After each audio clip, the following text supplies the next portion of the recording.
কারেন্টে এত জোরে একটা বাড়ি খেয়েছি ডান হাতের মধ্যে। এখন hello friends, good morning, welcome back to my channel. কেমন আছো সবাই? আশা করছি ভালো আছো, আমরাও ভালো আছি। আজকে হলো মঙ্গলবার আর অনেকটা সকাল থেকেই ব্লগটা শুরু করছি। এখন ঘুম থেকে মাত্র উঠলাম, উঠে দরজা জানলা খুলে বাইরে চলে আসলাম। আর এই পাপুসটা ছিল বাইরে, কালকে আমি একদম ভুলে গিয়েছিলাম। আর বৃষ্টি হয়েছিল, দেখেই বোঝা যাচ্ছে ভিজে গেছে। তো এইদিকে পাতা টাতা পড়ে গাছ থেকে, পাশে গাছ আছে তো গাছ থেকে পাতা টাতা পড়ে এই জায়গাটা এরকম হয়ে যায়, তো ঝাড়ু টাড়ু দিতে হবে।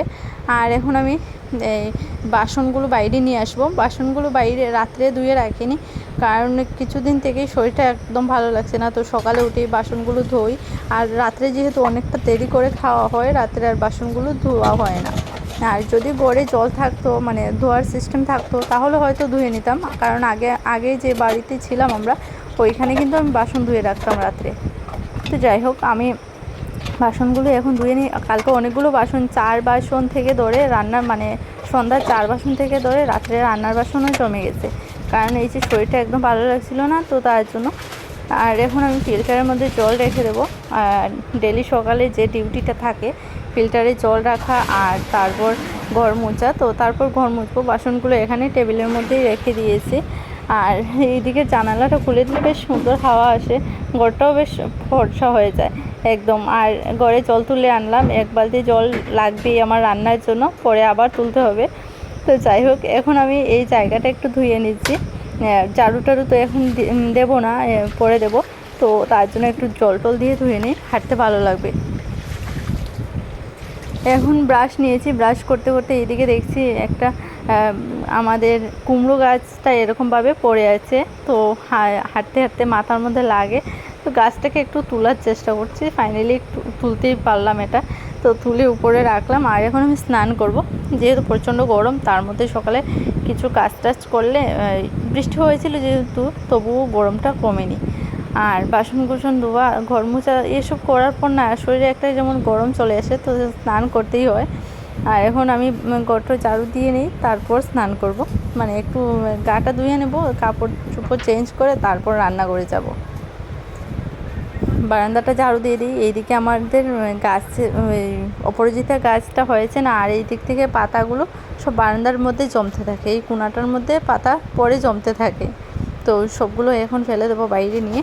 আর এখন চলে আসলাম স্নান করে, কাপড় চেঞ্জ করে, তারপর আমি প্রথমে আমার সোনাদের জন্য খাবারটা বানিয়ে নেব। তো ওদেরকে খাইয়ে তারপর আমি, ওদেরকে মুখ টুক ধোয়ানো হয়ে গেছে, তো ওদের বেশিরভাগ কাজটাই আমি তোমাদের সাথে শেয়ার করতে পারি না।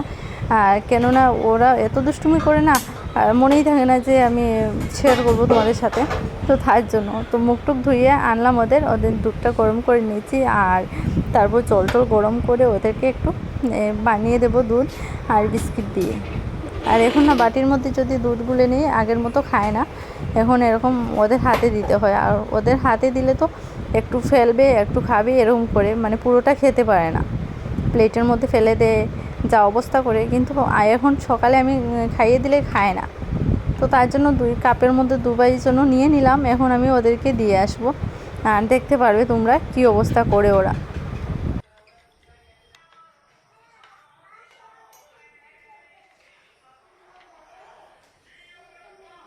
ওদেরকে বারবার বলছি আমি না ফেলার জন্য, ওরা ফেলবেই ফেলবে। সোনারা এত দুষ্টুমি করে না, কি বলবো, ওরা হাত ঢুকিয়ে দেয় এটার ভিতরে, বিস্কিটটা মানে এই কাপের মধ্যে ডুবিয়ে রেখে দেয়, আর তারপর হাত ঢুকিয়ে দেয়।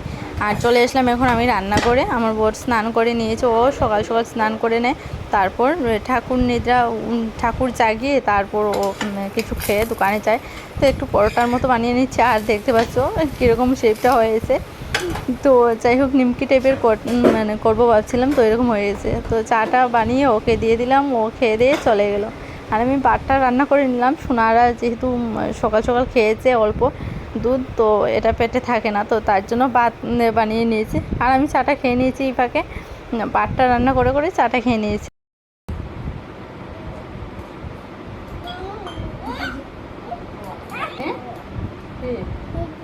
দেখবা, আচ্ছা দেখবা তো, বুঝতে পারো না, দুষ্টু করতে পারে না। ছেলেদেরকে খাওয়ানো কতটা, মানে কি বলবো আমি, ওরা খেতে গেলে 1 ঘন্টা সময় লাগবে। খেতেই চায় না, মুখে নিয়ে বসে থাকে। আগে এরকম করতো না, কিন্তু এখন মুখে নিয়ে বসে থাকে। এখন ফোন দিয়েও খাওয়ানো যায় না। বার করো মুখ থেকে, মুখ থেকে পাক ফেললে কেন? কেন তুমি? মাছের মধ্যে জল দিয়ে রেখেছি, ফ্রিজে ছিল তো বরফ হয়ে গেছে, তার জন্য জল দিয়ে মাছটাকে রাখলাম। এইদিকে এই লঙ্কাগুলো গাছ থেকে পেরে আনলাম, ঘরে লঙ্কা ছিল না তো তার জন্য। আর গাছটা আমার এইখানে জানালার পাশেই গাছটা, লঙ্কা গাছ। এখন রান্না বান্না করবো, তার জন্য রান্না করে চলে এসেছি। আর কড়াইটাও বসিয়ে দিয়েছি। এদিকে কালকের মাছ আছে, তো মাছ রান্না করব, সঙ্গে ডাল রান্না করব। আর কালকে রাত্রে লতি বানিয়েছিলাম, তো কচুর লতি এখনও আছে যেহেতু, তো ভাবলাম সঙ্গে একটু মসুর ডাল করা যাক। 5-10 মিনিট আগে না আমি কারেন্টে এত জোরে একটা বাড়ি খেয়েছি ডান হাতের মধ্যে। এখন পর্যন্ত পুরো হাতটা কেমন হয়ে আছে। আর নিচে ছিল না, পাপুস ছিল না, তো ধুয়ে দিয়েছিলাম, বাইরে ছিল, পাপুসও ছিল না, খালি পেয়েছিলাম। আর এই বুকটার মধ্যে ফ্রিজের সুইচ দেওয়া ছিল, তো আর প্লাগটা লাগানো ছিল, ওটা খুলতে গিয়েই না এত জোরে বাড়ি খেয়েছি, হাতটা এখন পর্যন্ত কেমন হয়ে আছে। কত বড় একটা বিপদ গেল এখন। তো আজকে তরকারিটা একটু পাতলা করে করেছি, মশলা টশলা একটু কম করে দিয়েছি, কালকে একটু বেশি বেশি মশলা হয়ে গেছিলো, তো আজকে একটু পাতলা করে করেছি। আর কড়াইয়ের অবস্থা দেখতে পাচ্ছ কিরকম হয়ে গেছে, একদম পুড়ে গেছে। মাছের যে ওই ভাজা করেছিলাম, তারপর কড়াইটা এরকম পুরা পুরা হয়ে গেছে।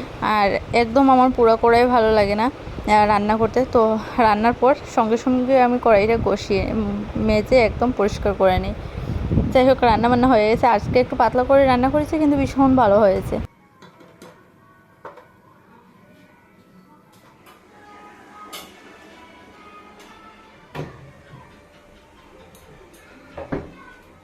সঙ্গে আমার ডালটা রান্না করে নিয়েছি, রান্নাবান্না আমার হয়ে গেছে। এবার আমার চুলা আমি এই যে কালকে যে লতিটা বানিয়েছিলাম সেটাকে একটু গরম করে নেব, তারপর আমি চুলা পরিষ্কার করে নেব। তো রান্নাবান্না কমপ্লিট হয়ে গেছে। আমার বর এসছে, ওকে বাদ দেবো এখন, যেহেতু পরোটা একটা খেয়েছিল, বেশি বড়ও বানাইনি, তো খিদে তো পাবি, সকাল সকাল খেয়েছিল, তো তার জন্য আমি এই চুলা পরিষ্কার করে বাসনগুলো ধুয়ে নেব, তারপর ওকে বাদ দিয়ে দেবো। আর তারপর হলো আমিও খাওয়া দাওয়া করে নেব। তো বন্ধুরা, আজকের ব্লগটা আমি আর বেশি বড় করিনি। তোমাদের ব্লগটা ভালো লাগলে একটা লাইক করো আর পাশে থেকো আমার।